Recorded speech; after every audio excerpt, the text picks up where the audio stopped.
A grabar.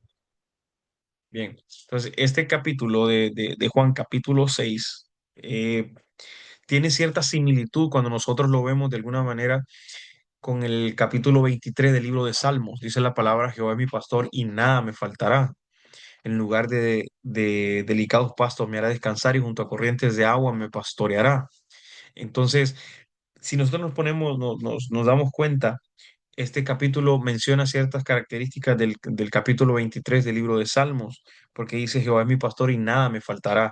Recuerden que a ellos les hacía falta alimento, pero más sin embargo el Señor suplió de alguna manera. Y también el Señor les dice que se recuesten sobre la hierba, dice la palabra también ahí que en delicados pastos nos pastoreará. Entonces dice que nos guiará por senda de justicia, porque recordemos que el Señor también dice aquí que cuando Él los miró, cuando estábamos estudiando el libro de Lucas, si no me equivoco, en uno de los evangelios el Señor menciona que tuvo compasión de ellos como ovejas que no tienen pastor. Entonces, de ahí nosotros podemos agarrarnos que en este relato, porque no es una historia, es un relato que nos está contando Juan acerca de la alimentación de tantas personas. Es algo impresionante sabiendo que el libro de Salmos capítulo 23 menciona ciertas características de esa manera.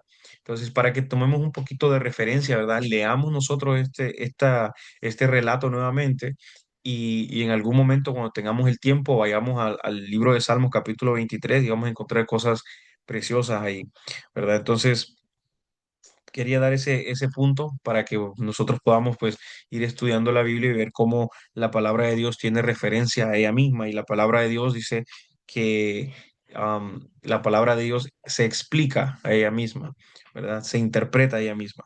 Bien, en el versículo 2 nosotros podemos encontrar que dice un cuestionamiento, porque dice que en este verso nos hace cuestionar el motivo por el cual seguimos al Señor, ya que muchos le siguen por señales y cuando Dios dice que no, se apartan del camino porque su fe depende de ver para creer.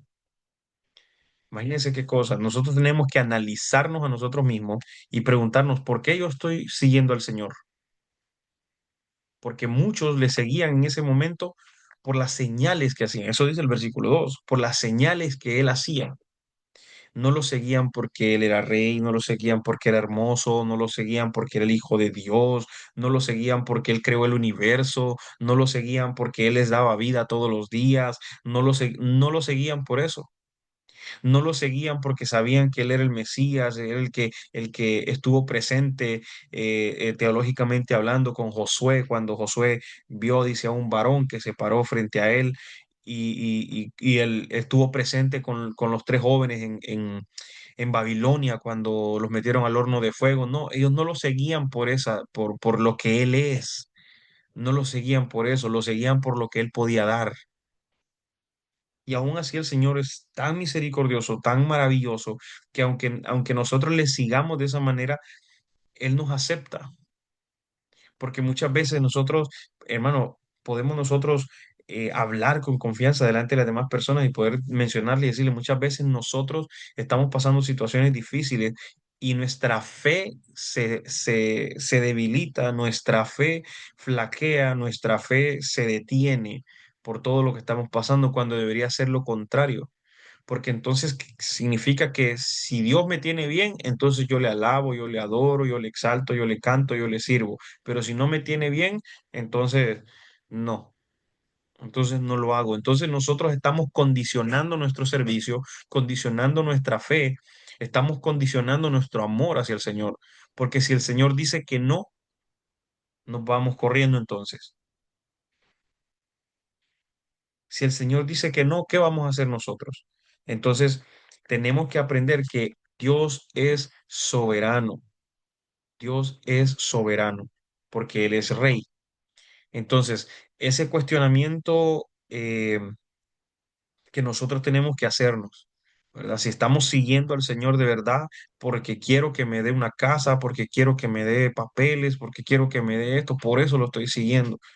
Entonces, ese no debe ser el propósito principal, porque lógicamente todo el mundo busca un beneficio en cualquier cosa. Por ejemplo, si nosotros nos comemos, por ejemplo nos tomamos algo, una bebida que esté fría y porque está haciendo mucho calor, el beneficio que nosotros buscamos es refrescarnos. Entonces, no me puedo sentir yo culpable de buscar un beneficio de esta bebida, de esta Coca-Cola, de esta agua con hielo, de esta limonada. O si de repente, pues, yo salgo con mi familia de vacaciones, yo estoy buscando el beneficio de divertirme, de gozarme con ellos, de pasar un tiempo extraordinario con ellos, de saber que ese tiempo no va a regresar. Entonces, yo no me puedo sentir culpable por sentir o por querer un beneficio en lo que sea que yo esté haciendo. Entonces, no nos podemos sentir culpables por buscar un beneficio en el Señor, pero ese no debe ser nuestro principal propósito para seguirle, porque honestamente nosotros ya recibimos la salvación de parte del Señor, ya recibimos la salvación de parte del Señor y eso es más que suficiente. Ya si el Señor nos quiere dar algo más después de ahí, ya eso ya es gracia, ya eso es gracia, ya no nosotros no podemos ponernos exigentes, no podemos ponernos nosotros exigentes con el Señor, ¿verdad? Pero no limitamos tampoco a que el Señor pueda darnos lo que nuestro corazón anhela. Imagínense que la Biblia dice que debemos pedir, pedir pero con fe, pero también la Biblia explica que nosotros tenemos que anhelarlo en nuestro corazón. Y al anhelar eso en nuestro corazón, el Señor lo sabe y lo va a cumplir. Pero lo primero que dice la Biblia es que debemos buscar su reino, el reino de Dios. O sea, debemos buscar, yo no sé si usted se acuerda, ustedes se acuerdan, la diferencia entre el reino de los cielos y el reino de Dios. Vamos a ver quién es valiente y me lo dice. ¿Cuál es la diferencia entre el reino de los cielos y el reino de Dios? Que ya lo hemos mencionado muchas veces aquí en la clase. A ver, voy pasando examen ya. ¿Cuál es la diferencia entre el reino de los cielos y el reino de Dios? Manaheri, su micrófono está cerrado todavía.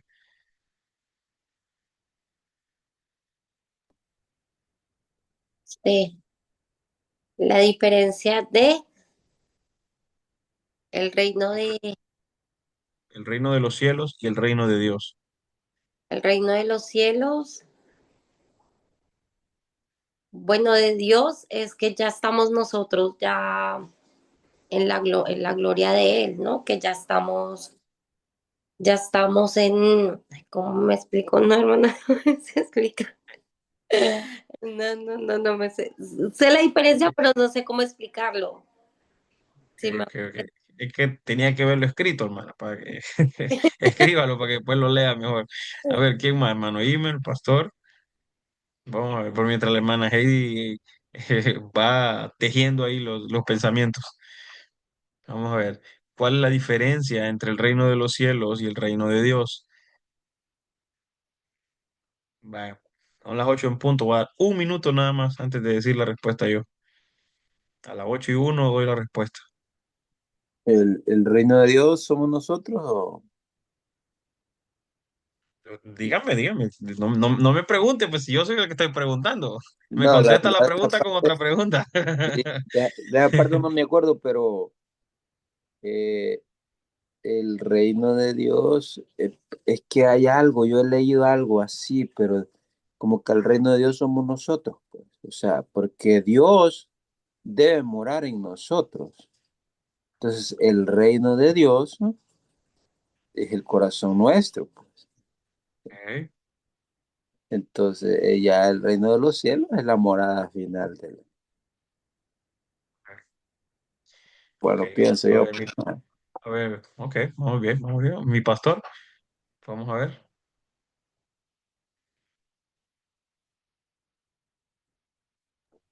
Mire que no escuché lo que dijo el hermano Irme porque me entró una llamada de Alejandro. Ah, Hermano, repítale, hermano Imerey. No, bueno, como porque hay una parte donde Jesús dice, el reino de Dios está aquí con ustedes. Ujú. Entonces, el reino, de Dios, digamos, es un lugar donde Dios mora, pues, donde Dios debe estar, donde, y ese tiene que ser en cada uno de nosotros. Entonces, el reino de Dios es donde Él mora, y el reino de los cielos es donde nosotros vamos a ir a morar. Entonces, porque Jesús dice algo así, como que el reino de Dios ha bajado, está entre medio de ustedes, dice, algo así. Ok, Entonces, sí. nosotros seríamos el reino de Dios. Bueno, A ver, a ver. Ahora sí, pastor. En el reino de los cielos, hermano, está incluido todo, todo, hasta los espíritus malignos y todo. Y el reino de Dios está la mera presencia de Dios. Está todo donde está Dios y sus, y sus ángeles y todo.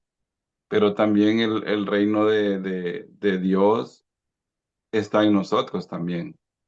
Es como algo interior, ¿verdad? Y el reino de los cielos es externo, donde están también las huestes de maldad, los principados, los potestades. Recuerde que en el primer cielo es donde se mueven las huestes de maldad. Ok, ya. Eh, pastor, una preguntita así de, ¿cómo se llama? Eh, Deme un segundito.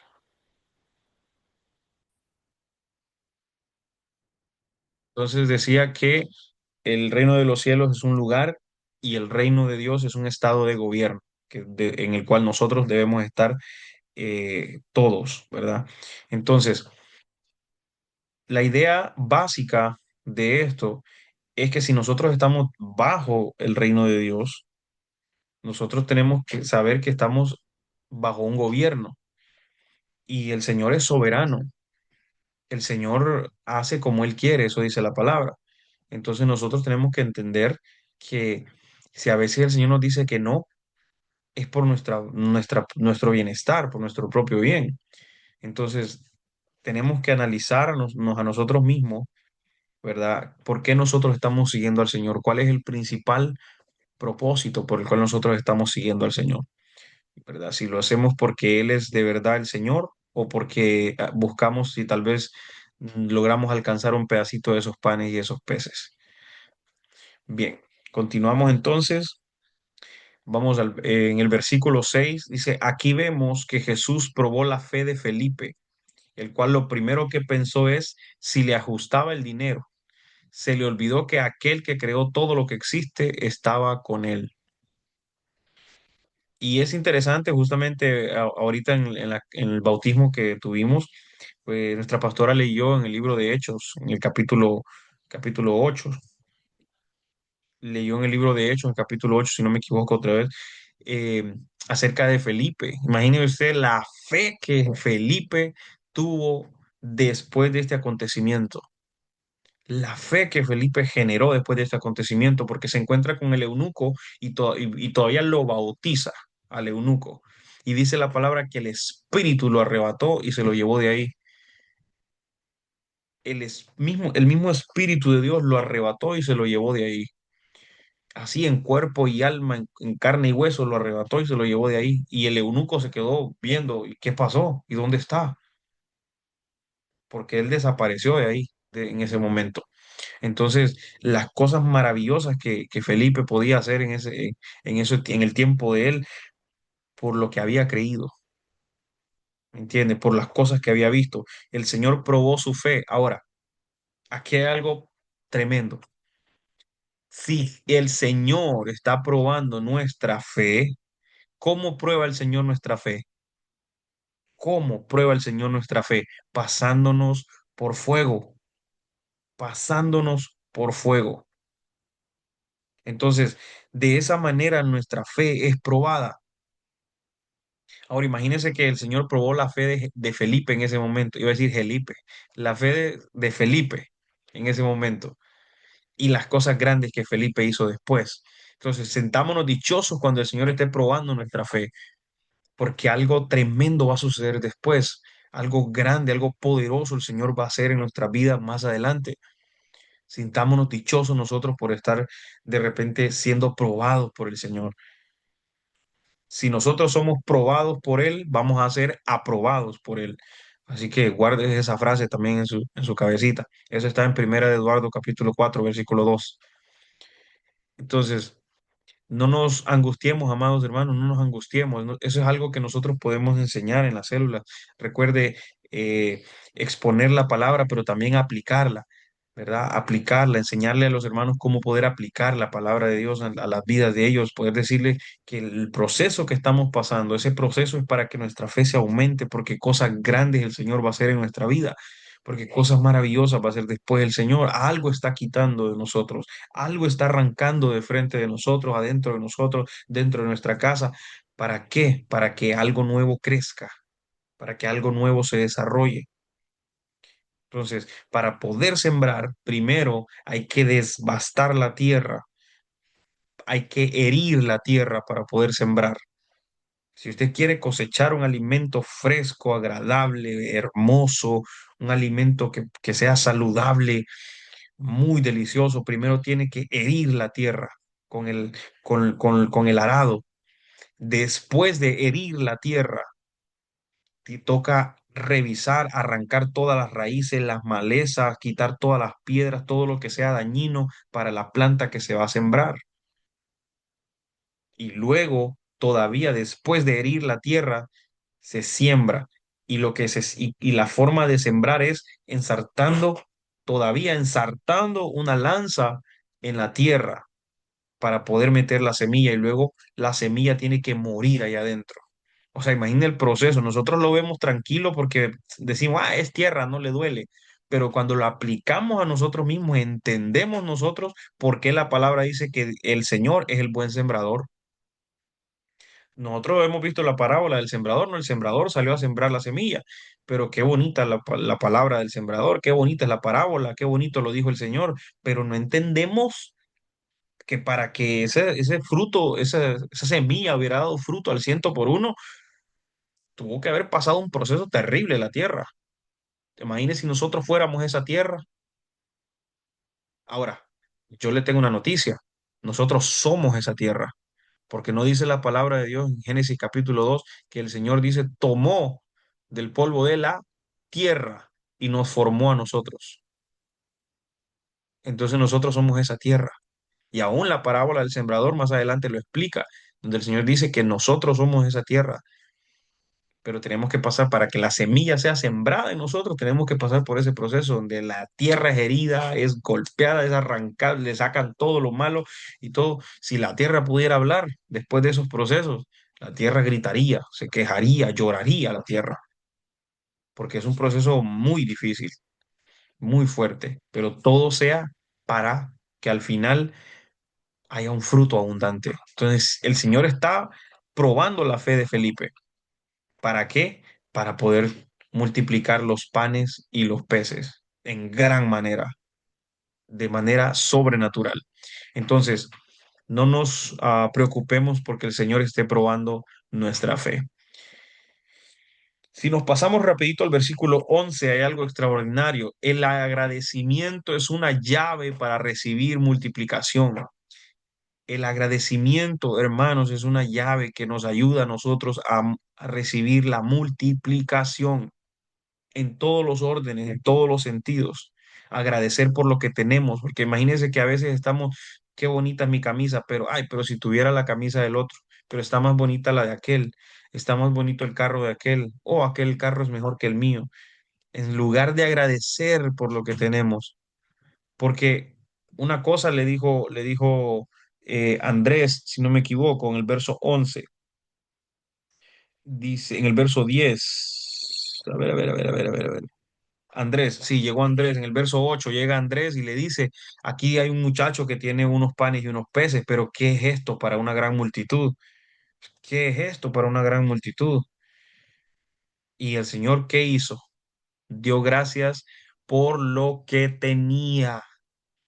No se quejó por lo que no tenía. Ahora, Jesús, nosotros sabemos que Jesús en la tierra fue 100% hombre, 100% Dios.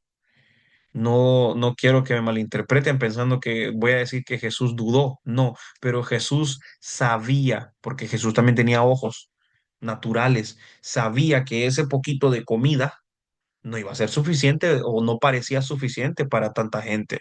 En los términos naturales, físicos, el Señor lo estaba viendo también, pero la diferencia entre lo que el Señor nos quiso enseñar y lo que nosotros a veces hacemos es que el Señor no se quejó. El Señor no le dio la razón a Andrés y decir, ay, sí, es verdad, ni modo. Bueno, que se vayan un ratito y que después regresen. Ahora, aquí vemos otra cosa fascinante, fascinante, porque es que la Biblia hay que leerla despacito. Aquí vemos otra cosa fascinante, que este muchacho, yo quiero que usted se meta en la imaginación bíblica conmigo. Este muchacho no creo que haya escuchado la plática de todos ellos y decir, ¿cómo le vamos a dar de comer a esta gente? ¡Qué barbaridad! Porque yo pienso, este es mi pensar, apúntalo a mi cuenta. Yo pienso que ellos estaban hablando ahí quedito ellos, ahí, susurrándose entre ellos diciendo, ¿y cómo le vamos a dar de comer a esta gente? Porque si empezaban a mencionar comida, imagínense, 5.000 personas se iban a alborotar, ya tenían tiempo de estar ahí, se iban a alborotar, iban a decir, sí, tenemos hambre, queremos comida, vamos, vamos, hay que buscar algo, ¿no? Y toda la gente alborotada. Ellos no estaban hablando fuerte, ellos no estaban hablando fuerte. Entonces, ¿qué pasa después de esto? Que cuando este muchacho dice, bueno, ya pasó mucho tiempo, seguramente el Señor, seguramente el maestro tiene hambre y agarró los pececillos y agarró los panes y se los trajo al maestro. Se los trajo al maestro. O sea, póngase a pensar usted en esto, que lo que estaba ahí era para el Señor y en las manos del Señor se multiplicó. Es una enseñanza extraordinariamente grande. Cuando nosotros traemos las ofrendas al altar, no se le entregamos a la persona que está levantando la canastita. No, nosotros le estamos entregando, estamos poniendo en las manos del Señor los panes y los pececitos. Y entonces, ¿qué pasa? Damos gracias por eso, por esa bendición que tenemos de poder darle al Señor. Y en ese momento todo se multiplica. Pero si nosotros seguimos pensando que que decir, ay, ay, no, viene el momento de la ofrenda, ay, no, yo ni para la comida tengo, ni para esto tengo, ni para el otro tengo, porque a veces, hermanos, a veces es una mentira que nosotros nos decimos a nosotros mismos, porque siempre encontramos dinero para cualquier cosa, para comprar cosas innecesarias, para volver a comprar ropa cada mes, cada 2 meses, cada 5 meses, para seguir comprando cosas innecesarias. Pero cuando se trata de darle al Señor, cortamos la mano.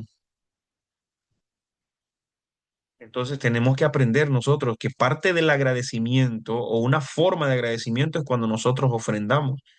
Y cuando nosotros lo hacemos agradecidos, es ahí donde se multiplica todo. En las manos del Señor hay multiplicación. Por eso el agradecimiento, hermanos, el agradecimiento es una llave para la multiplicación. Que el Señor, algo que el Señor nos estaba entregando. Por eso el Señor probó la fe de Felipe, a ver qué Felipe estaba dispuesto a hacer, a ver qué Felipe estaba pensando hacer. Y me puedo dar incluso a título personal pensar que, que las 12 cestas llenas que quedaron se las entregaron a este niño, a este muchacho que andaba solo un par de pececitos. Me atrevo a pensar eso, que él no lo hizo para alimentar a todas las personas, sino que lo hizo para alimentar al Señor, para darle al Señor lo primero, para acercarse a Él con una ofrenda agradable. Y entonces el Señor le multiplicó a él mismo y le entregó esas. Yo pienso, la Biblia no me lo menciona, pero yo pienso que a él le entregaron esas 12 cestas llenas, porque la gente comió hasta saciarse. La gente comió hasta saciarse. Entonces, hay que ser agradecidos. Tenemos, hermanos, que ser agradecidos. Vamos rapidito al verso 15. Dice el verso 15, pero entendiendo Jesús que iban a venir para apoderarse de él y hacerle rey, volvió a retirarse al monte él solo. Hay personas que no entenderán tu propósito, así como le sucedió a Jesús entre ellos, querían hacerlo rey, pero a costo de su llamado. Hay gente que no va a entender el propósito por el cual nosotros estamos ahí, porque van a querer hacer las cosas o van a querer que las cosas pasen conforme al pensamiento de cada uno de ellos, o a veces hasta el pensamiento de nosotros mismos. Pero la realidad del asunto es que las cosas suceden conforme a la voluntad del Señor. Y el Señor no venía no vino a esta tierra en su primera venida, no vino para ser rey. Eso va a suceder hasta en Apocalipsis, que el Señor va a regresar después de la gran tribulación, va a imponer su reino con vara de hierro. Eso hasta después, en ese momento él no llegó de esa manera. Entonces, ellos querían adelantarse a muchas cosas que no iban conforme a la voluntad del Señor, no iban conforme al tiempo que el Señor había establecido. Entonces, hay personas que no van a entender nuestro propósito, no van a entender el por qué nosotros buscamos al Señor desmedidamente, por qué nosotros estamos perdiendo nuestro tiempo en estas clases, por qué nosotros estamos perdiendo nuestro tiempo en un grupo de células. La gente no lo va a entender.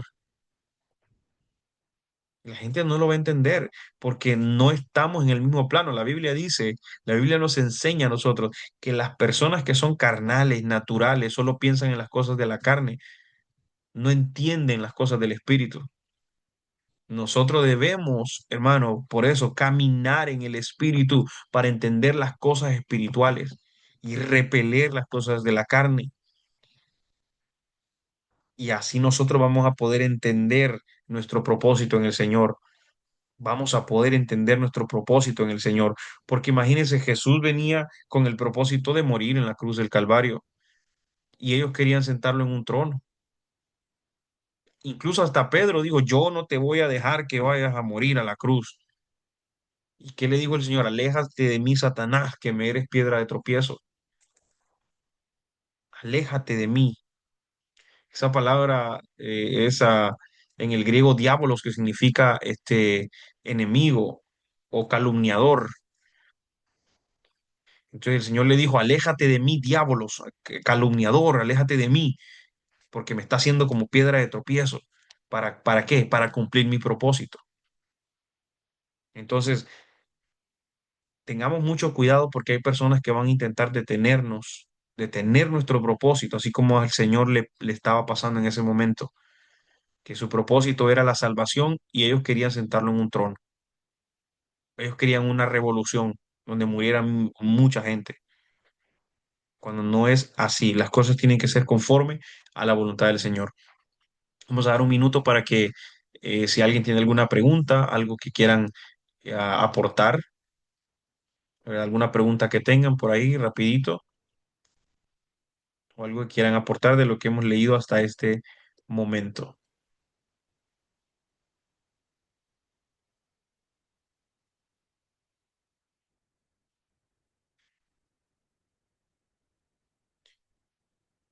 Bien, si no tenemos preguntas, significa que todo está claro. Bien, vamos a continuar la lectura. Mi hermano Imer me ayuda, por favor, con la lectura del verso 16 al verso 20.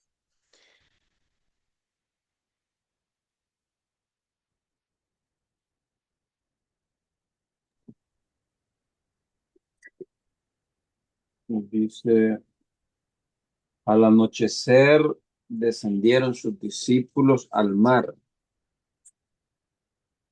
y entrando en una barca iban cruzando el mar hacia Capernaum. Estaba ya oscuro y Jesús no había venido a ellos. Y se levantaba el mar con un gran viento que soplaba. Cuando habían remado como 25 o 30 estadios, vieron a Jesús que andaba sobre el mar y se acercaba a la barca. Y tuvieron miedo, mas él les dijo, yo soy, no temáis. Entonces ellos con gusto le recibieron en la barca, la cual llegó enseguida a tierra a donde iban. Amén. Hay una referencia muy bonita que quiero compartirla, a ver si la encuentro por aquí, en el libro de Salmos, Salmo capítulo 19, porque mucha gente dice, no, que Jesús nunca dijo que él era Dios. Jesús nunca dijo que él era Dios. O sea, eh, de manera explícita y literal nunca lo dijo, porque recordemos que si él se presentaba de esa manera, delante de los judíos, delante de cualquiera, ellos lo iban a tomar como una blasfemia y entonces su ministerio iba a terminar más rápido de lo que empezó. Entonces necesitaba el Señor hacerles entender de alguna manera. Y aquí vemos nosotros el relato del verso 16 al 21. Vemos nosotros el relato de que Jesús camina sobre el mar. En estos versos está el relato de Jesús caminando sobre el agua, en el cual vemos a Jesús decir yo soy, dándoles a conocer que Él es Dios, ya que solo Dios había mencionado esa frase antes y fue con Moisés cuando lo llamó en la zarza. Para empezar, lo primero, el Señor les dice, yo soy, no tema. Entonces, cuando el Señor llama a Moisés, le dice, pero ¿y a quién le voy a decir? ¿Quién voy a decir que voy en nombre de quién? Y él le dijo, yo soy. Ese es el nombre en hebreo que pues, los judíos no permiten pronunciarlo, que es el nombre de Yahweh o Yahvé, como usted lo quiera decir, o nosotros en el español que lo mencionamos como Jehová, ¿verdad? Entonces, am, él está diciendo yo soy. Eso es lo que representan esa frase. Yo soy es las siglas YHWH, que es Yahweh. Yahweh significa yo soy. Entonces, eh, y el Señor les dice ahí en ese momento, yo soy Dios, prácticamente de una forma implícita. Y luego vemos nosotros un pasaje que está en el libro de Salmo, capítulo 77 verso 19, donde David en uno de sus poemas preciosos dice, en el mar fue tu camino y tus sendas en las muchas aguas, tus pisadas no fueron conocidas. Imagínense qué cosa tan tremenda, porque David se está refiriendo a Dios. David se está refiriendo a Dios en ese salmo y entonces vemos a Jesús caminando sobre el agua justamente como David lo había referido. Entonces es una referencia a que Jesús estaba presentándose como Dios delante de sus discípulos para que lo conocieran y lo entendieran. Porque es que, amados hermanos, Dios no solamente tenemos que conocerlo, sino también tenemos que buscar la manera de entenderlo. Por eso es lo que se llama teología. La teología es el estudio, el entendimiento de Dios. Eso es teología, tratar de meterse en el pensamiento del Señor, cómo piensa el Señor, y podemos nosotros intentarlo y de repente ir a avanzar, tal vez no lograrlo, porque nuestra mente es demasiado finita para la mente infinita de Dios, pero podemos nosotros avanzar en eso porque tenemos al Espíritu Santo con nosotros y el Espíritu Santo también es Dios. O sea que Él está con nosotros, entonces podemos nosotros entender y conocer lo que Él está pensando, lo que Él está teniendo y sintiendo en su corazón, lo podemos nosotros también entender y conocer. Es precioso cuando nosotros vemos esta referencia en la palabra de Dios. No, yo no lo escribí ahí, el versículo, pero si ustedes tienen la hojita, lo pueden escribir si quieren, si gustan. Salmo capítulo 77 verso 19, que hace una referencia a que Jesús es Dios. Jesús es Dios, eso tenemos que conocerlo y saberlo siempre, porque los ateos siempre van a decir, ¿cómo puedes decir que Jesús es Dios si Jesús, ni él mismo dijo que él era Dios? No lo dijo de manera explícita, no lo dijo de manera literal, lo dijo de manera implícita, lo dijo con enseñanzas, con su forma de ser, con algunas pistas para que nosotros lo entendiéramos y lo descifráramos. Entonces, es importante cuando nos encontramos con personas así para que sepamos cómo defender nuestro evangelio, la fe que nosotros profesamos. Vamos a continuar la lectura. Mi hermana Heidi me ayuda, por favor, leyendo del verso 22 al verso 24.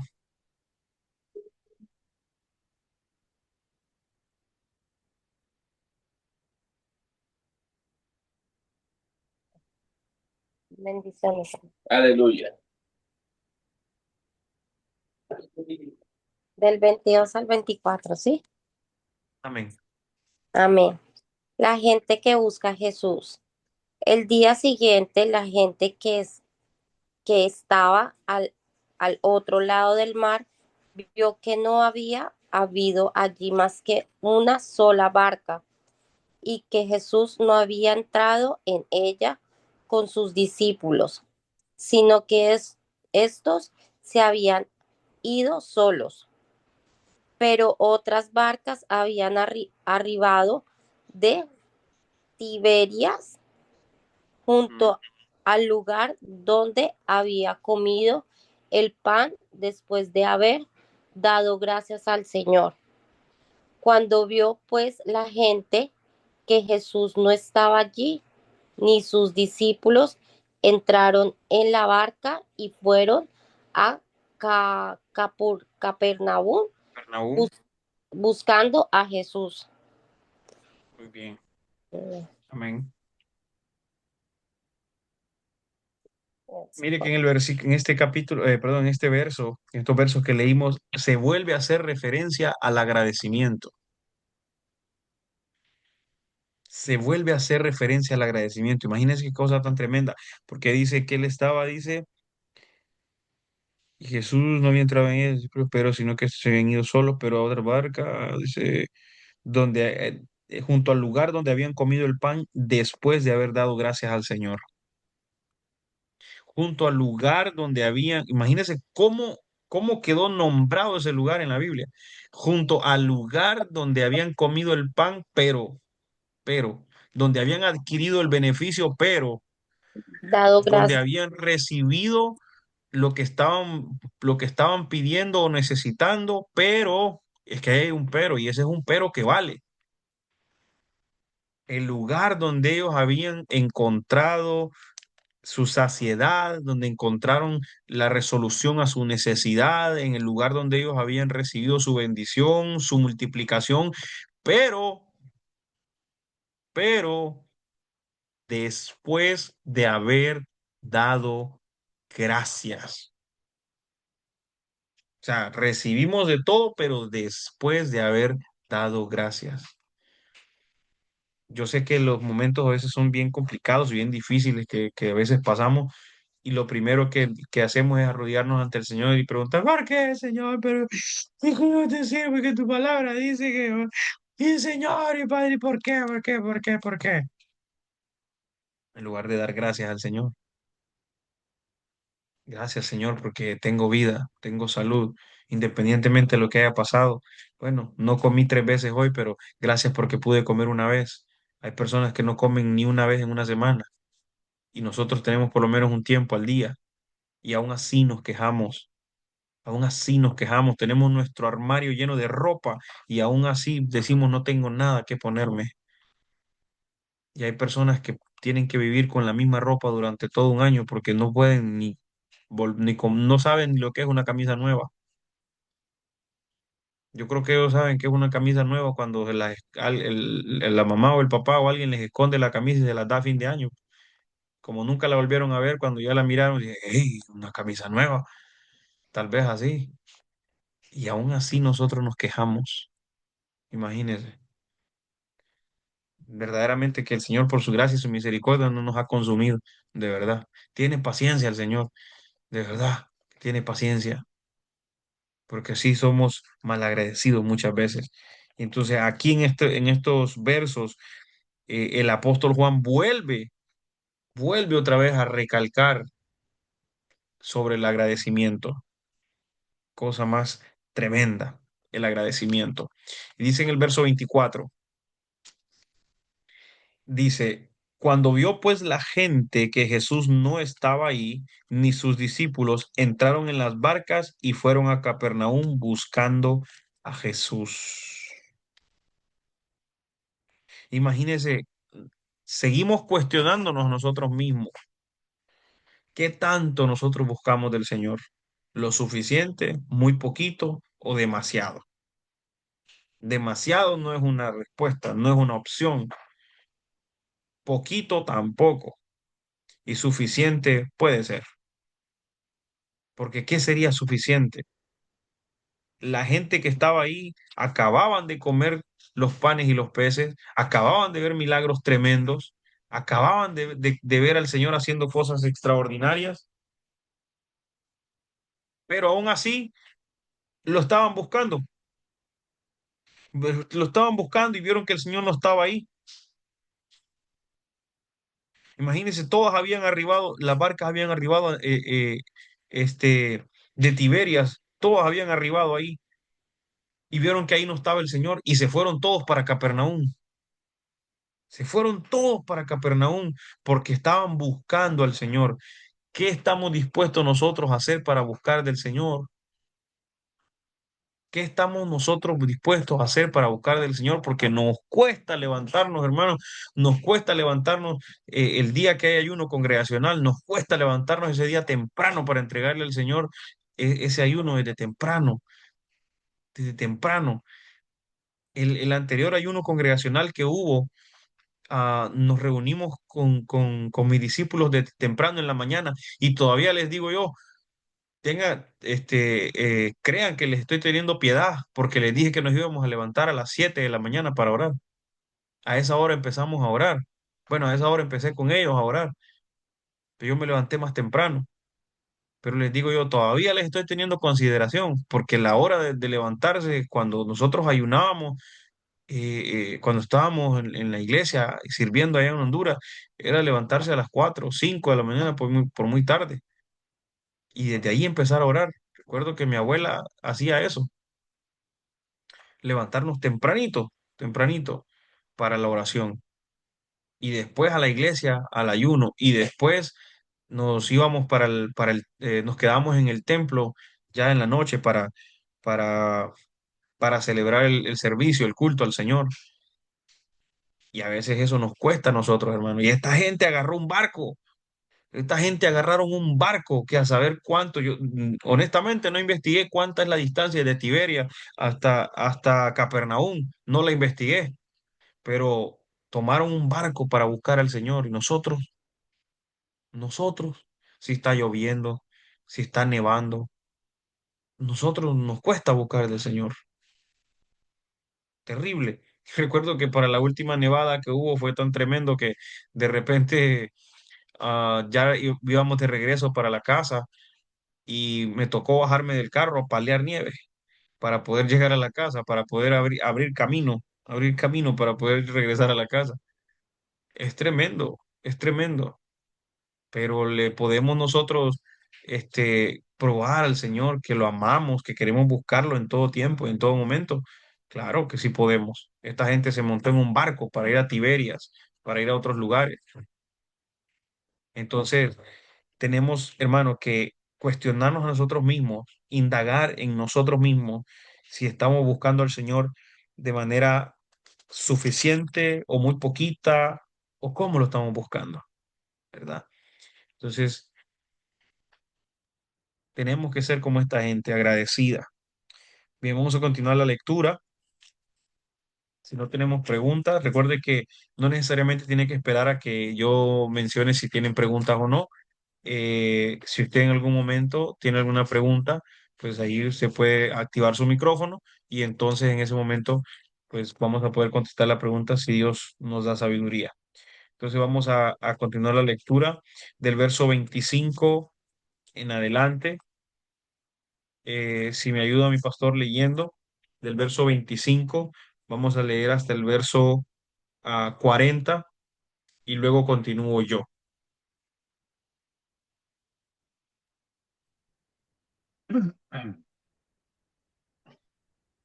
Verso 25.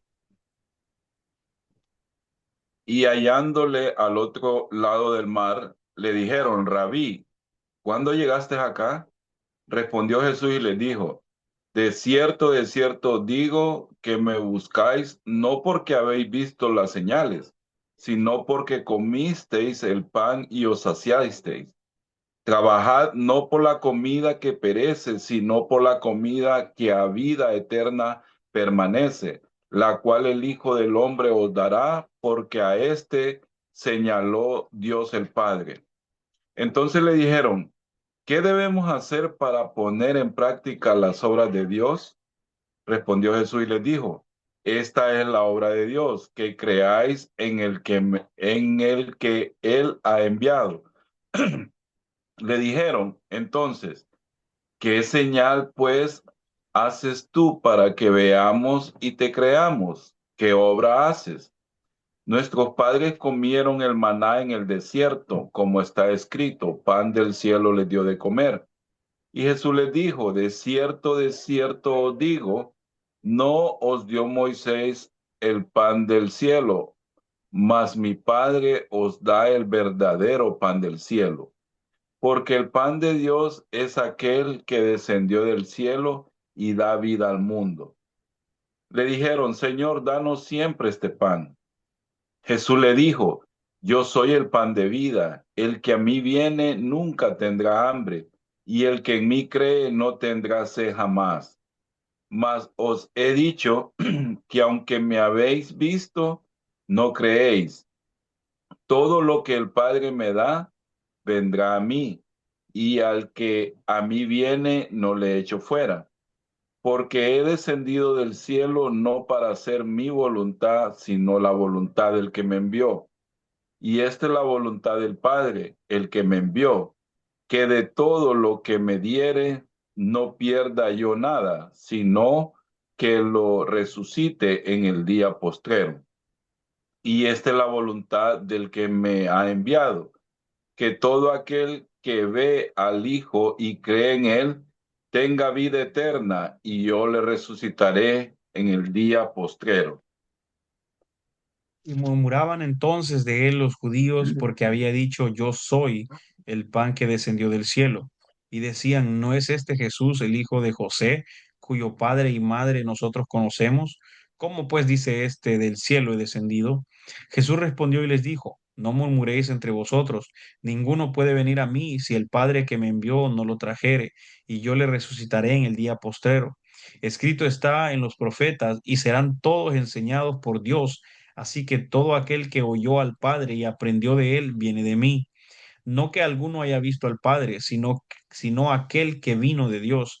Este ha visto al Padre. De cierto os digo, el que cree en mí tiene vida eterna. Yo soy el pan de vida. Vuestros padres comieron el maná en el desierto y murieron.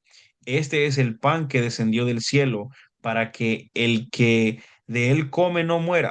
Yo soy el pan vivo que descendió del cielo. Si alguno comiere de este pan, vivirá para siempre, y el pan que yo daré es mi carne, la cual yo daré por la vida del mundo.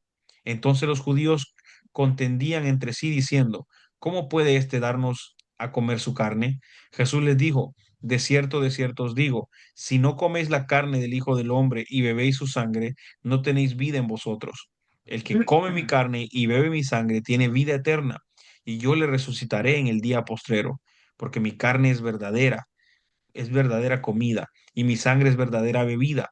El que come mi carne y bebe mi sangre, en mí permanece, y yo en él, como me envió el Padre viviente, y yo vivo por el Padre. Asimismo, el que me come, él también vivirá por mí. Este es el pan que descendió del cielo, no como vuestros padres comieron el maná y murieron. El que come de este pan vivirá eternamente. Estas cosas dijo en la sinagoga enseñando en Capernaum. Algo tremendo, el pan de vida, qué delicioso es el pan que viene del cielo, que es nuestro Señor Jesucristo. En el versículo 27, si nos vamos un poquito para atrás, en el versículo 27, esto es para nosotros los que servimos. Esto es para nosotros los que servimos. ¿Usted recuerda cuando nosotros tuvimos la conferencia de célula? ¿Usted recuerda qué significa la palabra ministerio? Vamos a ver si nos acordamos. Hace poquito les di un folleto con el resumen. Y yo sé que todos ese mismo día que recibieron el folleto con el resumen, se desvelaron hasta las 11 12 1 de la mañana estudiándolo, leyéndolo, revisándolo y repasándolo. Entonces, como yo sé que todos hicieron eso, entonces por eso les pregunto, ¿qué significa ministerio?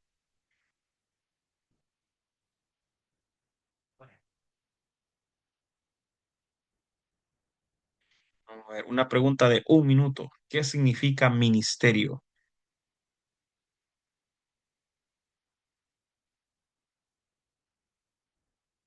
Vamos, 30 segundos, 30 segundos, 30 segundos o el premio va para el baúl.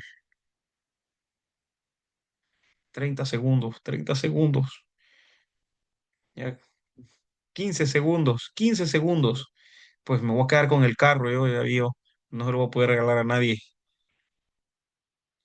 ¿Qué significa ministerio? Vamos a ver. Vale, se acabó el tiempo. Bueno, yo le iba a dar el carro que me contestara, pero nadie me contestó. Bueno, ni modo. Entonces, ministerio viene de la palabra aboda, que significa trabajo. Y si nosotros leemos en el versículo 27, dice, el Señor mismo dice, trabajad no por la comida que perece, sino, ¿por qué dice? Sino por la comida que a vida eterna permanece. Y más adelante nosotros vamos a entender este versículo porque el Señor está diciendo que Él es esa comida, que Él es verdadera comida. Entonces, pongámoslo en términos que lo podamos nosotros entender. El Señor está diciendo, Él dice trabajad, o sea, ministrad, no por la comida que perece, o sea, no por ganancias deshonestas, no por las cosas, hermano, si nosotros servimos al Señor no es para que las personas nos recompensen, no es para que las personas nos paguen, no es para que lo hacemos por la gracia del Señor y para Él. Para eso lo hacemos, no para recibir ningún beneficio de ninguna persona, no para recibir ningún beneficio de nadie, sino solamente del Señor. Ministrad por la comida que para vida eterna permanece. O sea, trabajad. Eso es lo que significa ministerio, trabajo. Si nosotros tenemos un ministerio, nuestro ministerio, por ejemplo, el padre de familia, su ministerio es su familia, para empezar. Luego, los líderes de célula, ese es su ministerio, una célula. Usted trabaja en una célula, usted trabaja para su familia. ¿Me entiende? Entonces nosotros todos tenemos ministerio, tenemos trabajo en el Señor, pero hagámoslo hagámoslo, hermano, por las cosas de arriba, por las cosas que son eternas, no por las cosas que perecen aquí en la tierra. Ese verso 27 es para nosotros específicamente. Y si nosotros lo queremos adaptar para enseñárselo a las personas, podemos decirle, hermano, alabemos al Señor, adoremos al Señor, busquemos al Señor, pero para recibir las cosas de arriba, no las cosas que perecen aquí en la tierra. Todo esto aquí se va a quedar. Todo esto aquí se va a quedar. Nosotros no somos faraones egipcios para que nos entierren con todo el oro y todo lo que nosotros teníamos, con los títulos de propiedad de nuestras casas, de nuestros terrenos, de lo que sea. No nos van a enterrar con eso. Y si nos entierran con eso, ¿para qué nos sirve? Mucho tiempo después desentierran las momias y otro se queda con el oro, con las gemas, con las joyas y el faraón muerto se quedó, se hizo polvo ya. Entonces, tenemos que entender que nosotros trabajamos para el Señor. Vamos a ver, levantemos un poquito los ojitos al versículo 29.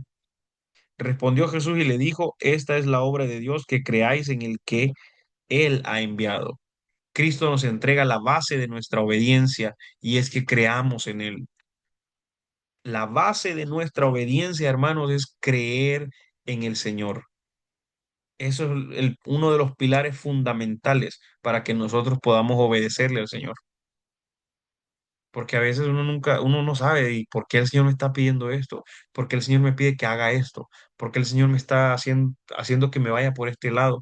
Tenemos que obedecer y para obedecerle tenemos que creerle, porque si no, entonces nada estamos. Porque si no le creemos, entonces ¿cómo le vamos a obedecer?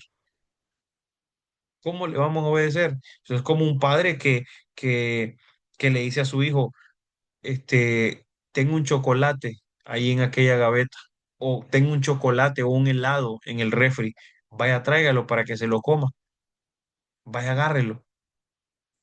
El niño lo primero que el momento va a estar, ¿de verdad un chocolate? ¿De verdad hay un helado en la refri para mí? y va a voltear a ver a su papá y va a decir, pero si mi papá me lo está diciendo es porque sí está ahí y el niño se va a ir a buscar el helado. Va a obedecer porque cree en su papá. Entonces esa es la base de nuestra obediencia, la fe. Creer que Él fue enviado, que Él murió y resucitó por cada uno de nosotros. Versículo 37. Verso 37 dice, todo lo que el Padre me da vendrá a mí y al que a mí viene no le echo fuera. Ese versículo es tremendo, es precioso. Aprendámoslo de memoria. El que a mí viene yo no lo echo fuera. Juan capítulo 6, verso 37. El verso resalta la misericordia del Señor en su máxima expresión. Porque no importa, hermano, no importa. Usted y yo conocemos un montón de cristianos. A lo largo y ancho de nuestra vida conocemos un montón de cristianos y muchos de ellos han contado sus testimonios, testimonios tremendos, terribles. Uno dice, ese tipo cómo, uno le dan ganas de llamar a la policía para que lo vayan a agarrar ahí después de tanto testimonio que está contando. Y uno dice, ¿cómo es que ese hombre está libre y no está preso? ¿Por qué? ¿Por qué? ¿Por qué ese hombre no está preso sino que está libre? ¿Por qué tanto testimonio tremendo de gente que hacía cosas malísimas, cosas tremendas? Porque Juan capítulo 6 verso 37 dice que el Señor al que viene a él no lo echa fuera. Ellos llegaron a los pies del Señor y el Señor no lo rechazó en ningún momento. ¿Y por qué nosotros sí lo hacemos a veces? ¿Por qué nosotros solo miramos a la persona que tal vez tenga una buena afluencia económica para que pueda diezmar y ofrendar en la iglesia y solventar las necesidades de la iglesia? Y la persona que no tiene nada, la persona que no tiene nada, una pastora, no voy a mencionar su nombre porque esto va para YouTube. Una pastora una vez estaba predicando y dijo, todo el mundo se emocionó cuando Daddy Yankee se convirtió al Señor y hizo pública su fe y renunció a un montón de cosas y se hizo cristiano y andaba predicando y todo el mundo se emocionó, y todos gritaban y saltaban y adoraban al Señor. Y el borrachito de la esquina y el drogadicto de allá y la viejita, la viuda que estaba por ahí, que acaba de venir el Señor y lo recibió también. Ah, qué bueno, sí, sí. No, qué bueno, gracias al Señor. Oh, pero con Darían que hacemos una fiesta tremenda. Wow. Vale más el alma vale más el alma de este muchacho que la de esta señora, que la del viejito, que la del anciano, que la del pobrecito, la del enfermito. Vale más. Aprendamos nosotros a amar y a tener la visión del Señor, el corazón del Señor, porque el Señor no echa fuera a nadie que venga para Él, que venga con Él. Y nosotros, ¿quiénes somos nosotros para decir quién puede entrar y quién no puede entrar en el reino de Dios? ¿Quiénes somos nosotros? Nos convertimos en esos fariseos que dicen, les dijo el Señor, ni ustedes entran y ni dejan a los demás entrar. ¡Qué barbaridad! Entonces, aprendamos a tener el corazón, porque nosotros somos líderes de célula, hermano, y tenemos que invitar personas, tenemos que ministrar personas, tenemos que buscar gente nueva, otras personas para que vengan a nuestro grupo, para que lleguen a nuestra casa, para poder predicarles la palabra del Señor y dejar de estar viendo cómo tiene el pelo, si usa aritos, si es aquí, si es feo, si es alto, si es bajito, si es guapo, si es como sea, y exponerle el evangelio del Señor para que esta persona pueda ser salva, porque el Señor no hace distinción de nadie y al que a él viene, él no lo echa fuera. Bendito y alabado sea el nombre del Señor. Verso 48 al 50, el Señor habla sobre su sacrificio en la cruz y nos habla de aprovechar su sacrificio para no morir. Verso 48 al 50, el Señor está explicando y diciendo que Él es el pan de vida y que los que comieron el primer maná en el desierto, estos murieron, pero ahora nosotros tenemos el pan de vida en carne y hueso representado ahí. Y dice que el que coma de su cuerpo y el que beba de su sangre, entonces no morirá, sino que vivirá. Imagínense qué cosa tan tremenda, porque a veces decimos, oh, bueno, vamos a tomar la cena del Señor. Ah, y algunos lo toman en poco. ¿Y qué es eso? Ah, no, es que de repente nos reunimos y nos comemos una galletita y nos tomamos el juguito que nos dan. No, hermano, es la sangre del Señor representada, es la carne de nuestro Dios representado. Y si nosotros no podemos comer con discernimiento la santa cena del Señor, en el cielo no la vamos a poder comer si no la discernimos aquí. Es necesario hacerlo. Un día de esto nosotros tenemos que comer la cena del Señor en nuestro grupo de célula, en nuestros altares familiares. Tenemos que hacerlo un día de estos, enseñándole a las personas, enseñándole a las personas. Aprovechemos cuando lleguemos al capítulo 6 del libro de Juan, podemos hacerlo, podemos hacerlo. Y para enseñarle a las personas lo valioso, lo importante que es este sacrificio. Bendito y alabado sea el nombre del Señor. Nos saltamos rapidito al verso 58. Dice, este es el pan que descendió del cielo, no como vuestros padres comieron el maná y murieron. El que come de este pan vivirá eternamente. Jesús continúa mencionando su sacrificio en la cruz, pero siempre haciendo un énfasis para notar que habla de un solo sacrificio nada más. Uno solo, uno solo. Y aquí présteme atención porque hay una religión que habla sobre lo que se llama la transustanciación. Transustanciación, eso significa que el pan se convierte en carne de verdad y que el vino se convierte en sangre de verdad de Jesús. Y al hacer eso, nosotros nos estamos comiendo la carne de verdad y la sangre de verdad la estamos bebiendo de Jesús. Es decir, que Jesús le preguntaban a un ¿cómo se llama? A un apologista que es defensor de la religión católica, le preguntaban, ¿eso significa que Jesús muere entonces todo el tiempo? Sí, Jesús muere cada vez que comemos la Santa Eucaristía, cada vez que comemos, Jesús vuelve a morir. Pero si es un solo sacrificio, Jesús recalca que es un solo sacrificio, no más, no más. Y luego una representación en lo natural de lo que en lo espiritual estaba sucediendo, ¿verdad? Entonces, tengamos en cuenta, porque yo creo que muy pronto nos va a tocar tomar la cena del Señor también. Tengamos en cuenta que la cena del Señor es algo sobrenatural que nosotros estamos ingiriendo. Vamos a continuar la lectura rapidito, ya estamos a punto de terminar, nos falta la mitad, no. Ya terminamos la introducción, ahora vamos con el tema. Bien, del verso 60 en adelante dice, al oírlas, muchos de sus discípulos dijeron, dura es esta palabra, ¿quién la puede oír? Sabiendo Jesús en sí mismo que sus discípulos murmuraban esto, les dijo, ¿esto os ofende? Pues qué si vierais al Hijo del Hombre subir a donde estaba primero, el Espíritu es el que da vida a la carne perdón, el Espíritu es el que da vida, la carne para nada aprovecha. Las palabras que yo os he hablado son espíritu y son vida, pero hay algunos de vosotros que no creen, porque Jesús sabía desde el principio quiénes eran los que no creían y quién le había de entregar, y dijo, por eso os he dicho que ninguno puede venir a mí si no le fuere dado del Padre.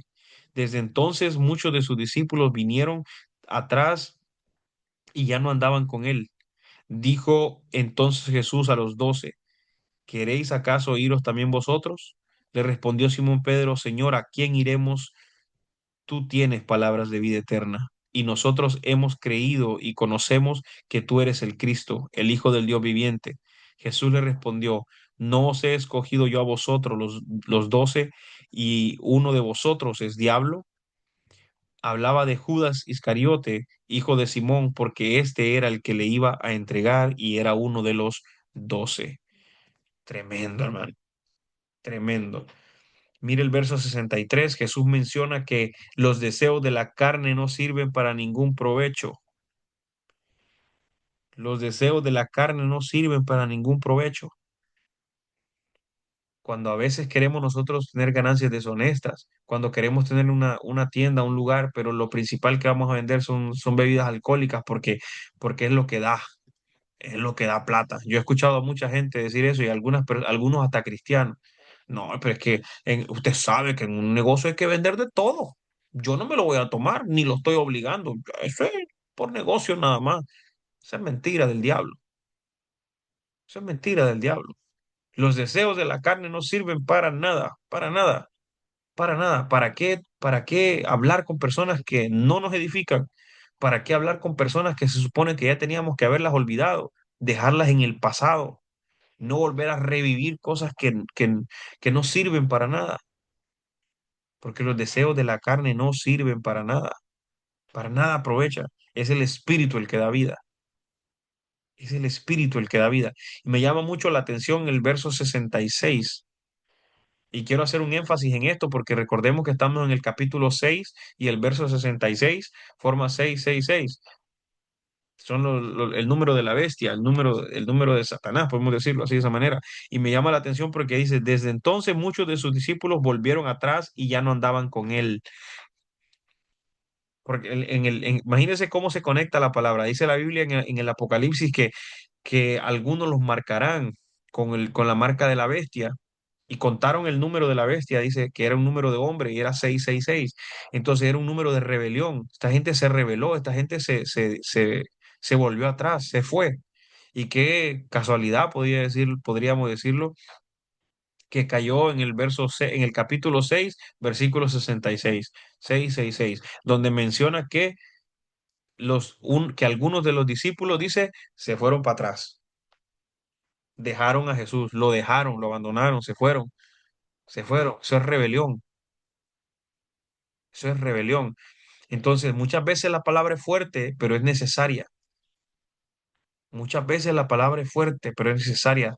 Sigamos adelante sin mirar atrás. Por muy afilado que lleve el machete el pastor, por muy afilado que lleve el machete, la palabra es necesaria. La palabra es necesaria. Y Jesús les dijo a sus discípulos, bueno, si ustedes se quieren ir, váyanse también. Sienten que la palabra es dura, pues que les vaya bien, hijos. Yo sigo siendo Dios. Los que me necesitan a mí son ustedes. Yo no los necesito a ustedes. Yo vengo a darles el privilegio de servirme. Así de sencillo. Pero si ustedes quieren ir, que les vaya bien. Yo me voy a buscar otros discípulos. Si la tierra está llena de personas, hay millones de personas que yo sé que yo sé que van a querer estar aquí. Ah, no, pero ahí entonces se levanta Pedro como el líder y dice, no, Señor, ¿a dónde vamos a ir? Si solamente tú tienes palabras de vida eterna. Eso significa que las palabras duras, la palabra dura es palabra de vida eterna. Pero la palabra blandita, esa no nos lleva a la vida eterna. Esa nos condena. Por eso hoy en día hay un montón de gente que motiva en el altar más bien, en lugar de predicar, en lugar de dar una palabra que pueda transformar la vida de una persona. Y lo que hacen es simplemente motivar. Sí, sí, el Señor le va a dar un carro, sí, el Señor le va a dar.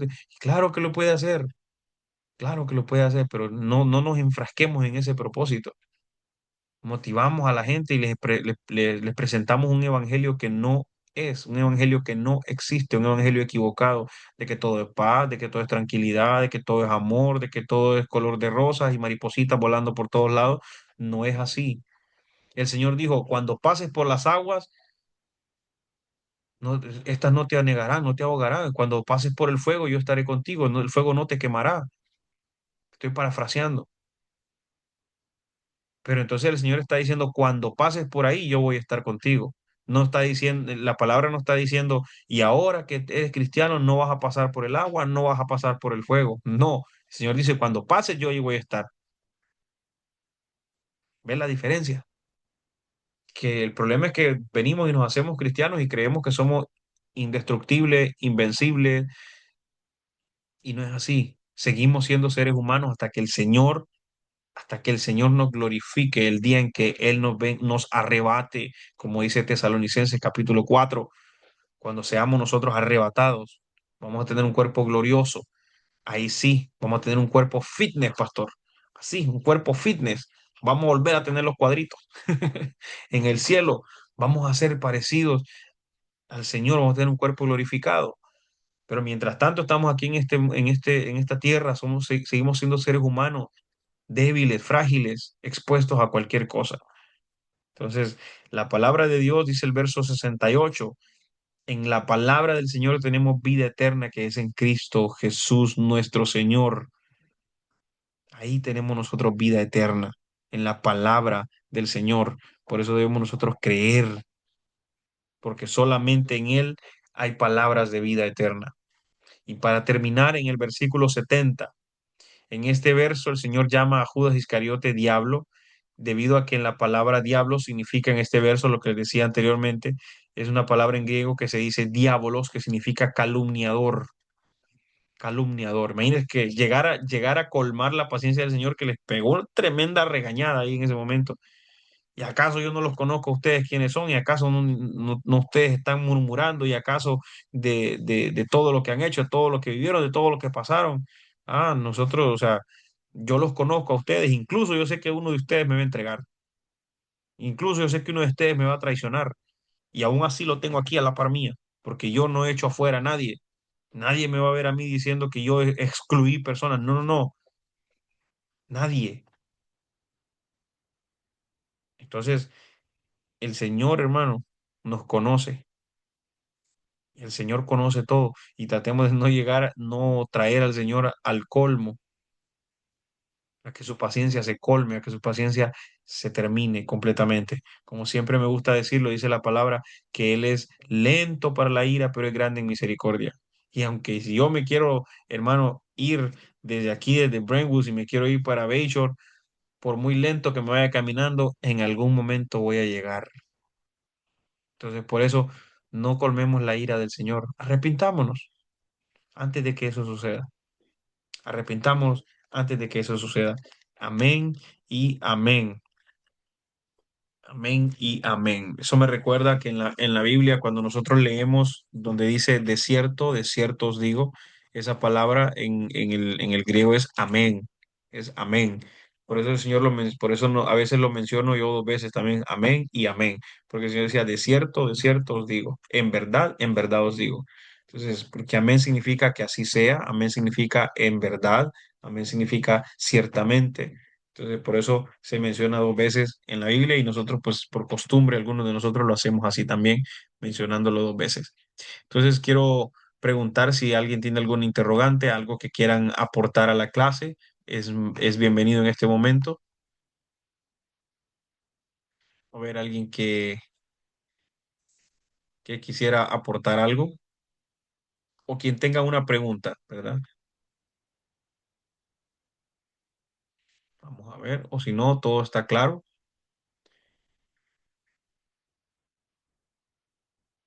Si todo está claro, entonces vamos a dar por terminada la clase si nadie más tiene algo que agregar o alguna pregunta que hacer. Vamos a orar rapidito para darle gracias al Señor por esta clase, gracias al Señor por todo lo que estamos en este lugar. Amado Dios y Padre, te damos gracias en el nombre de Jesús. Gracias, Señor, porque tú eres bueno y tu misericordia es para siempre. Gracias, Señor, porque siempre, siempre estás ahí para enseñarnos, para instruirnos, para redarguirnos, Señor, por medio de tu palabra. Ayúdanos a entender que aunque la palabra es dura, Señor, aunque pueda ser dura la palabra, Señor amado, tú traerás el bálsamo, Señor, porque eso nos traerá vida eterna, nos traerá salvación y restauración a nuestra vida.